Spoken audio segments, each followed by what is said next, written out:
Welcome into DC On Screen, episode 386. This is our weekly DCTV news, or, if you'd like to think of it this way, your DCTV news, because you're an integral part of this show. It's our show. In fact. No, it's their show, Jason. In fact, it's so integral to you, and you are so integral to it, that if you leave us a voicemail at 205-259-6331, we will play it on the show. Yeah. We can make it kind of a bongo drum circle of shows. And, I don't know what that voices means. that go into the shows. I have not approved of whatever Jason is saying. Yeah, I can make it work. Seriously, we'd love to hear from you about anything that's related to DCTV. And apparently anything that's not, because we talk about plenty of things that aren't. But try to whinny it down. We try to relate it at least, but we can't be counted on for that. All right.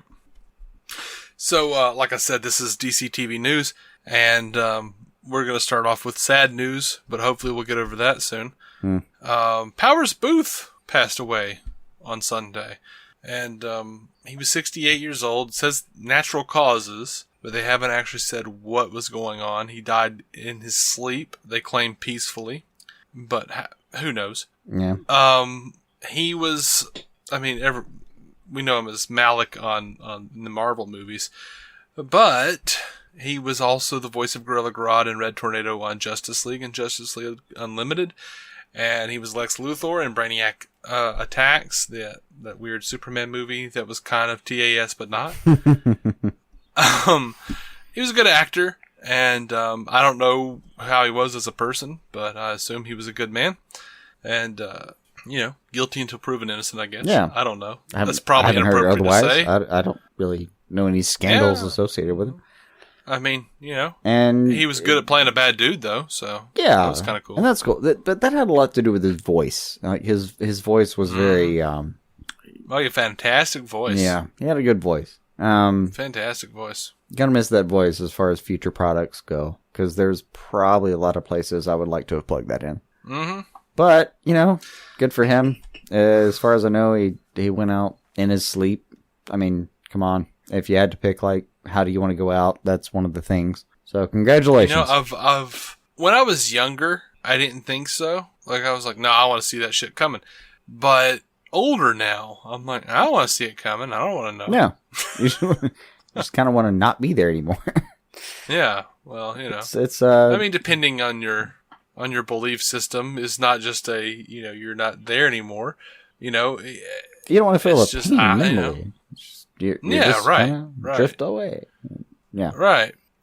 But I don't know. Kind of came as a shock to me. I enjoyed his role on Agents of S.H.I.E.L.D. He did a great job over there. And the Avengers. He was barely in the Avengers, but he played the same character in Agents of S.H.I.E.L.D. He did a really great job. Yep. Liked his stuff on Justice League and Justice League Unlimited. I wish I could say more about Brainiac Attacks, but I kind of hated that entire thing. Yeah, it was a throwaway. Yeah, he wasn't Clancy Brown. And you know how we get as fans. We kind of get a little persnickety about that kind of thing. But anyway, moving on. He'll be missed as an actor. Yeah. And so Sci-Fi has officially announced that Krypton has been ordered to series. It's going to debut during the 2017-2018 season. No word on the official time slot, start date, or number of episodes. I'm hoping 10. Yeah, no word for us either on how exactly we're going to cover it. Yeah, I don't know how we're going to do that. We have a bunch of stuff that's gotten a green light, and we don't have time to do all that. So we're Jason and I, basically whenever we talk to each other outside of the show, we're talking about how we're going to do this. Yeah. There's a physical crunch where I don't know how we can do everything that's out there. And I wish we could. I really do.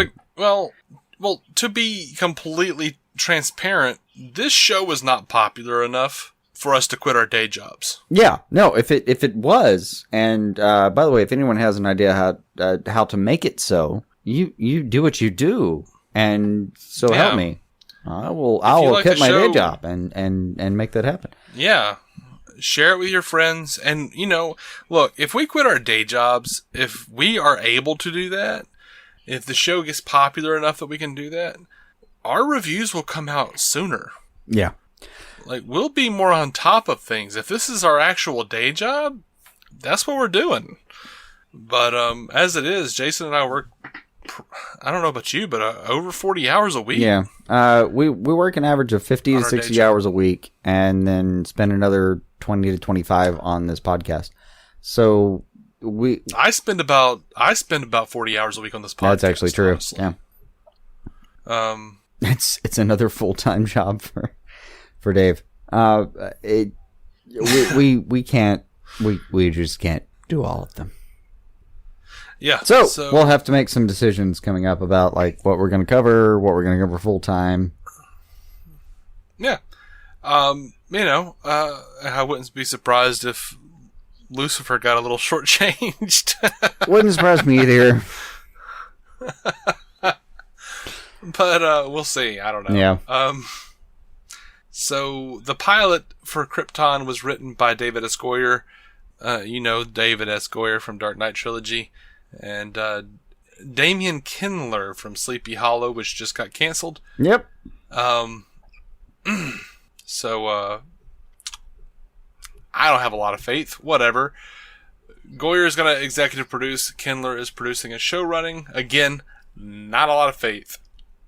Sleepy Hollow, it went downhill real quick.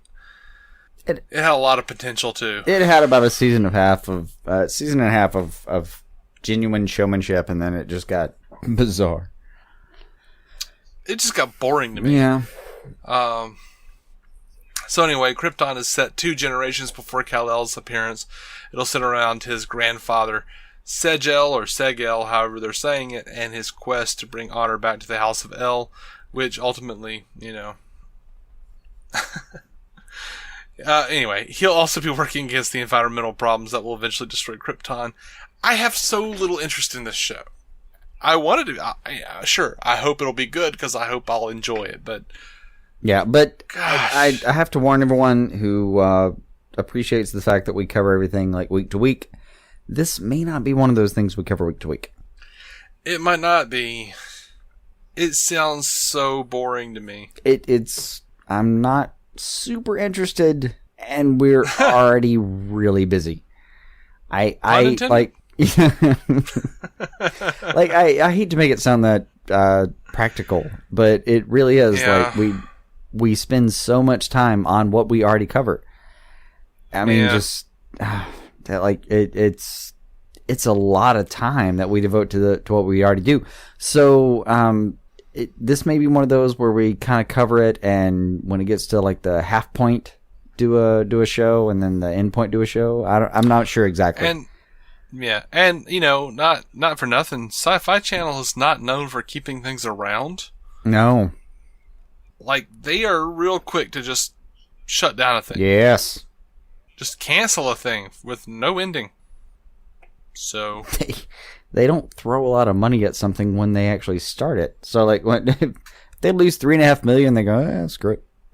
Yeah, which is we'll make that back, and not even that. 2 days next week on advertising. Fuck it, whatever.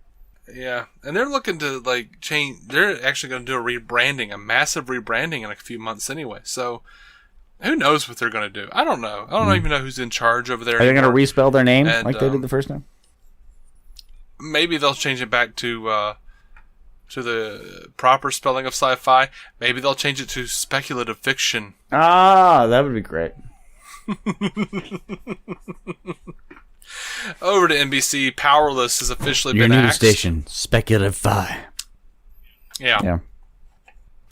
After being abruptly pulled from the schedule for several weeks, the inevitable has happened. NBC has officially canceled Powerless. What was it? 9 episodes? They made it 9 episodes in. 3 more episodes have been produced, but it's unclear whether NBC will make those available at any point. DVD at best, probably. Yeah. That's where we are right now. If they choose to even release it, it might be like a legacy release, or like a bundle package or something. Who knows? Yeah. But Black Lightning is officially ordered. I am pretty sure we'll find a way to do this one full-fledged. Yeah, that's the one I have the most interest in as far as, like, investment. Yeah. CW has officially ordered Black Lightning for a full season in the 2017-2018 roster. Given its short pilot presentation, though, a lot of people are sure it will be part of the mid-season schedule, so it'll probably wind up being like a Legends of Tomorrow type of thing. No word yet on a premiere date or the exact number of episodes. It's going to be showrun, as previously reported, by Mara Akil and Salim Akil, with Berlanti and Sarah Schechter producing as well. Nafessa Williams, China Ann McClain, and Christine Adams will co-star with Cress Williams. And I'm interested. I want to see this thing. Yeah. More than anything, I'm interested to see if it'll be part of the Arrow universe, which I assume it will. Because let's be honest, if it's on the CW, which it is, it's just a matter of time. Dude, the crossovers potential, like the crossovers from last year were like their biggest ratings. Yeah. That they've ever seen on the network. Yeah. So they're totally going to bring the Black Lightning in, whether it be by multiverse or, just actually being a part of the Arrowverse or Supergirl-verse. Maybe it's another Earth, what is it, 19, Earth 18, whatever it is. 19, I Earth think. 38. Well, okay, no. HR's from Earth 19, yep. Supergirl's from 38, I want to say. Earth 38, yeah. Whatever. He'll be around. They'll find a way. And they all have communicators now. They can get around. They'll be fine. Yeah. Over to Gotham. Gotham has been renewed for season 4, so you guys can cheer or moan or whatever you have to do. Sigh. But it has been moved. Sigh from relief or exasperation, whichever suits you. Whichever one. The show will be moving, though, to the early slot on Thursdays. No word on how many episodes have been ordered. I feel like, and I might be wrong, but I feel like this is precursor to a death knell. Oh, some people were speculating that it would be moved to Friday. Yeah, Thursday is special. I thought, it never even occurred to me that it would be moved. But being moved to Thursdays, I feel like they're kind of going like, we don't want to. If everyone knows, if you move something to Friday, that's the death knell for sure. Oh no, the Friday is basically shooting a show in its face, like but taking it outside in an alley and putting a gun to its head. That's what's Friday. That's what Friday does. But yeah, basically what they had to offer though was like the thing that's moving into Monday's Fox slot is The Gifted, the Marvel show that has like a lot of backing right now. Yeah, and if I'm being honest, I watched that trailer and it looked awful, except for Amy Acker. I didn't think it looked awful. I thought it looked awful. Marvel is doing a little bit of killing it right now as far as their kind of unconnected shows. I mean, Legion is one of the best things I've watched in a while. That's great. But when I saw the trailer for Legion, I thought, that looks great. When I saw Cloak and Dagger, I thought, that looks great. When I saw The Gifted, I went, that looks like shit. With Amy Acker doing a really good job making that shit shine. Yeah. No, and she could. Then I love Amy Acker. I don't think it'll reflect poorly on her in any way. But I think the show has it's got some legs. And man, I mean, they're doing two things though. They're going to move Gotham to Thursday, which isn't a death knell at all. Like Thursday is a perfectly legitimate spot to go and play. I said it was precursor to death knell. Yeah. Like it's like they're moving to Thursdays to test it. I feel like they're moving it to Thursdays to test it. To see if it still has its audience. And then when it doesn't, because look, whenever you take a show, and I don't care what it is, whenever you take a show that's been on for 3 seasons in the same time slot and move it, you are trying to kill it. You are trying to take away its audience. You're trying to either kill it or make sure that it can't be killed. Yeah, and then, because by season 4, it'll be at a certain point, syndication-wise, and then it will get season 5, but it will get season 5 on Friday night so that it gets the syndication package, and then they can kill it. They can kill it with like 12 episodes and a bad cliffhanger. Yeah. No, that's a legitimate thing that might happen. Which I'm excited because Brooklyn Nine-Nine is renewed for a 5th season. Speaking of things that they're just renewing just to get the syndication package. But I love Brooklyn Nine-Nine. It's like the funniest show on TV. It's definitely the funniest show on Fox. That's not Rick and Morty. Easily the funniest thing that like the major cable channels have right now. Yeah. Short of Bob's Burgers, maybe. I don't know. I've never been huge on Bob. I love H. John Benjamin, but I've never been huge on Bob's Burgers. Really do love Bob's Burgers. Yeah, I know you love it, and I understand why. It's not my thing. It is funny. I do love H. John. Fair enough. But I think it's all the rest of the cast that I don't like. Oh, the rest of the cast is good. You got to dig in. Maybe I haven't given the show a fair crack to be honest. I don't want to be unfair to Bob's Burgers. Though I did love that Family Guy bit where they did the cutaway where Bob was in the like World War I fighter plane with Peter. And he's like, what the hell am I doing here? They're like, oh, come on. You remember what happened the last time we let someone go on their own? And then it was like showed Cleveland just like dovetailing and crashing. That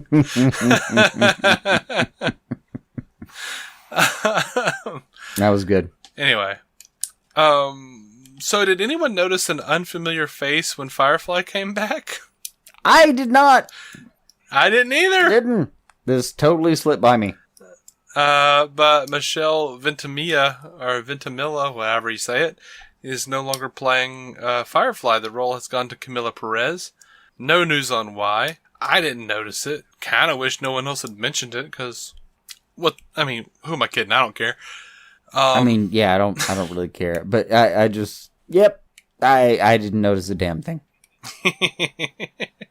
Does that mean we're racist? I'm almost certain that doesn't. Okay. I got a little worried when I didn't notice. When I started seeing the stuff, I started seeing reports, I'm like, did I just see a Hispanic chick and just say, I'm pretty sure that just means I was watching a sideline character and thinking about other things and never noticed that the sideline character had changed faces. Okay, because it actively worried me.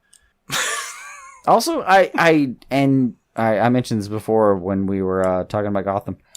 Her scene where she actually kind of throws lava in somebody's face is so awesome. I was kind of rooting for her, but I'm not that good at remembering somebody's face. I'm just not. Well, I didn't find her that interesting of a character in the first place, so I just kind of didn't care. Yeah. I just like the bit, Yeah. That was a fun bit. It was a good bit. But I did worry a little bit. You try to keep yourself in check. You try. You want to make sure. Yeah. I've always got this hall monitor standing over me. This hall monitor version of myself being like, why didn't you notice that she was a different actress? I don't know. Is it because... No! I don't think so. Absolutely. It's our duty as good citizens. You have to try at still least. Gotham. Yeah, you have to try. You have to, try to flog yourself into being a civilized human being. Right. Yeah. David Mazouz was talking about his fight scenes. He said something I found very exciting this year is how many fight things I've been getting to do. I feel like, especially toward the end of this season, every episode I had at least 2 or 3 fight sequences, and it's not going to stop until the end. So Bruce really gets out there, he really kicks some butt. His physical game and emotional and mental game really get trained, especially in the episodes we're nearing on now, and he becomes really a new person by the end of the season. Hell yes, let's do this.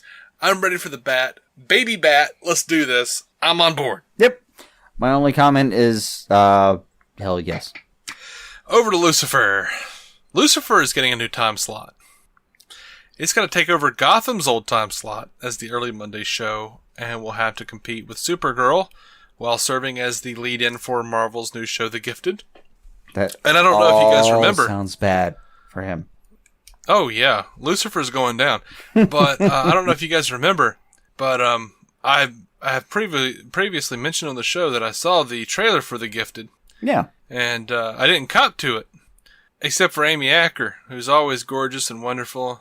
And I might be a little in love with her. She was the voice of the Huntress on the Justice League show. Sure.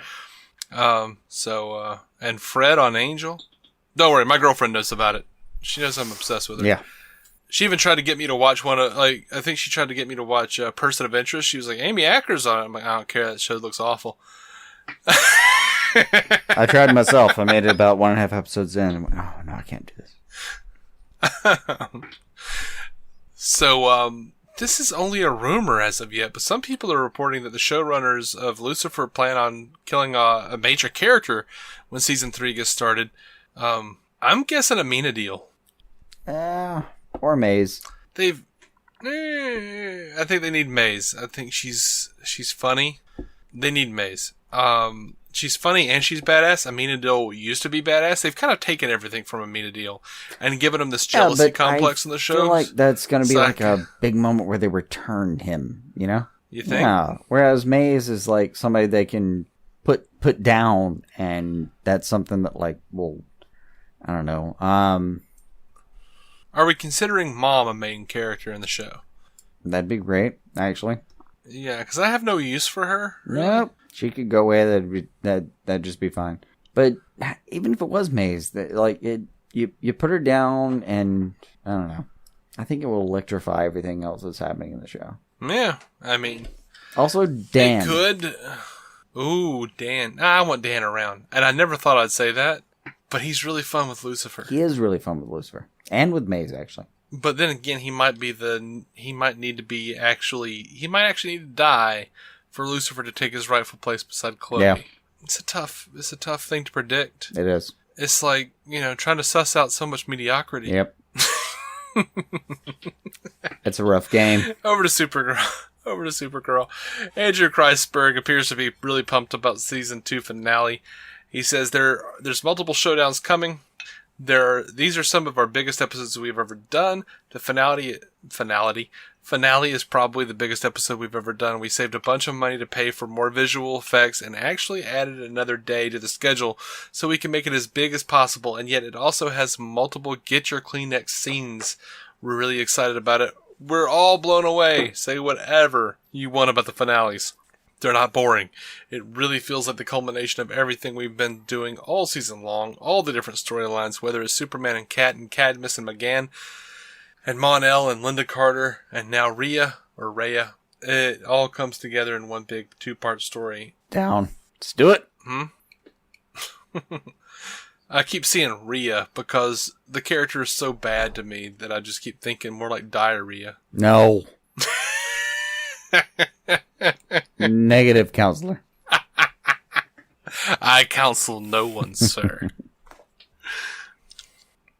So, Kreisberg also talks about Zod's arrival. He says, it's a great moment. We needed a big, iconic Superman villain, and there really isn't anybody more iconic, at least in terms of a physical opponent for Superman than Zod. I think Doomsday would disagree with you, sir. Well, yeah. I mean, Zod never killed Superman. No, but he is up there, though. He's up there on the physical scale. Yeah, a little bit.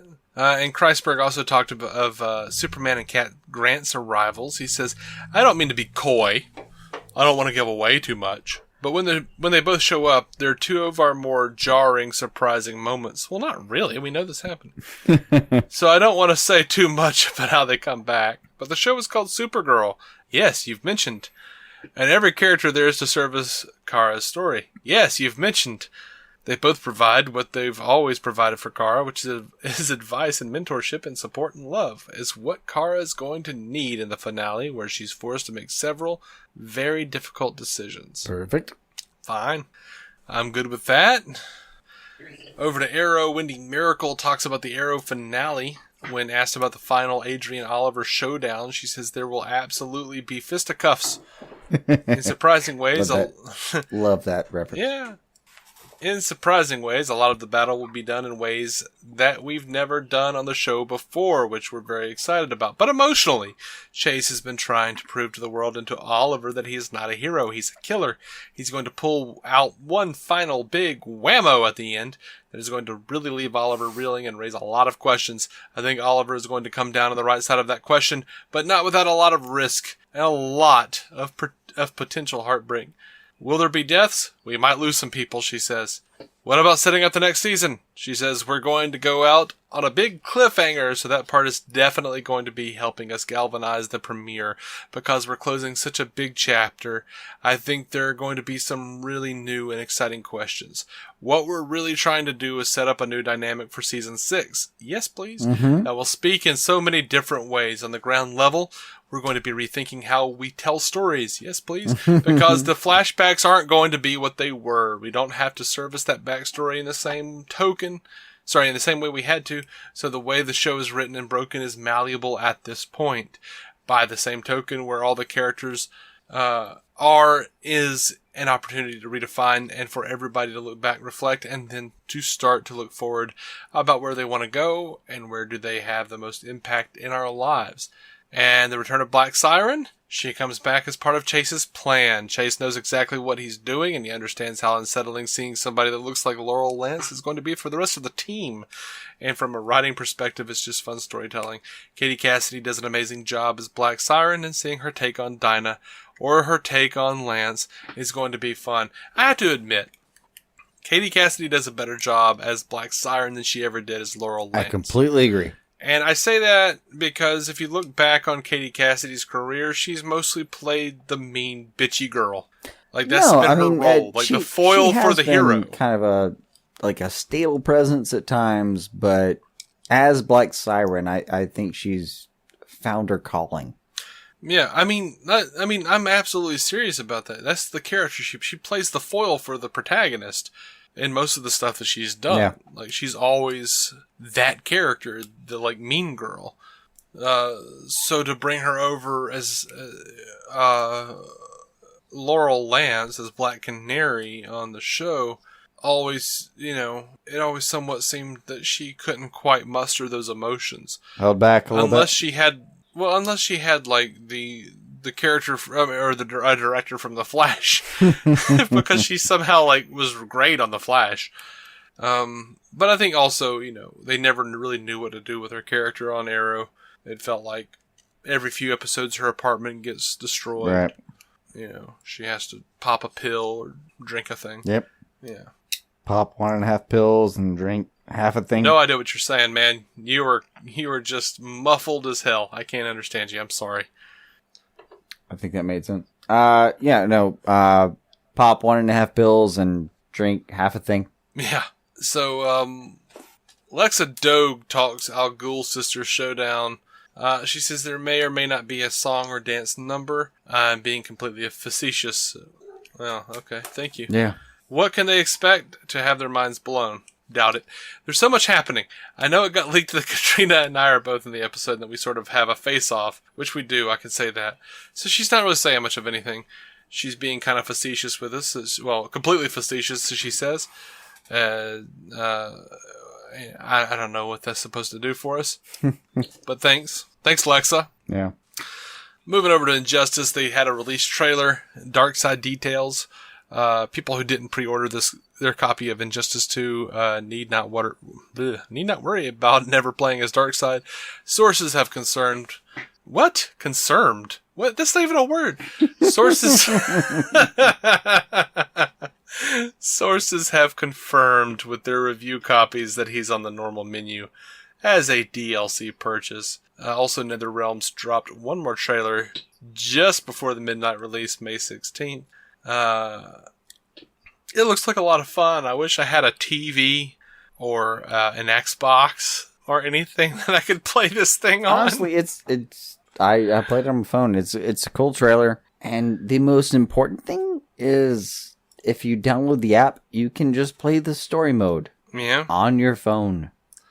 Yeah, the story mode's fine. I can watch it on YouTube though, to be fair. And the most fun thing about Injustice for me was, when we would just hang out and play. Yeah.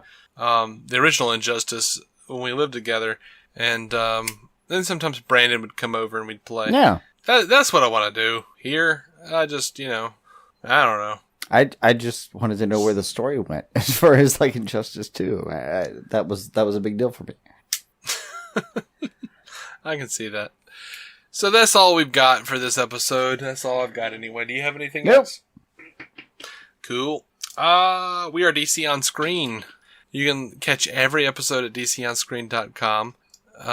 Proud members of the Giant Size Team Up Network. GiantSizeTeamUp.com for all the awesome episodes of Booze and Phasers, Panel by Panel, Breaking the Panel, Pokemon Go podcast. Like, so many, MCU cast, all the stuff, all the things. And you can find us on Twitter, DC On Screen, Facebook, DC On Screen, Instagram, DC On Screen. Noticing a pattern? Because that's where you can find us. Unless you're talking about Snapchat. David C. Robertson. It's a weird one. That's an exception. Apparently people are finding me. People are finding me anyway. And I really honestly just did the Snapchat just to talk to my girlfriend. Just to send silly stuff to my girlfriend. But people are finding me, so that's fine. Bring it on! Hey, how you doing? And as a reminder, of course, you can leave us a voicemail and be part of the show. Call 205-259-6331. That's 205-259-6331. And we'll drop your audio right here on the show, and we'll respond to it. I think that's everything. I think that's all. Oh, Jason hasn't watched it yet, but I watched Batman and Bill on Hulu. And sobbed appropriately and became angry appropriately at Bob Kane and his bullshit. Yep. And next on my to-do list. That's not a spoiler. You haven't gotten to see it yet, but that's not a spoiler. You know how that story ends, kind of. I know the gist of that. There are some surprises in there that I won't tell you about. But aside from that, fantastic documentary. If you consider yourself a Batman fan. Even if you've read Bill the Boy Wonder, go check this thing out. It's pretty interesting. It goes more into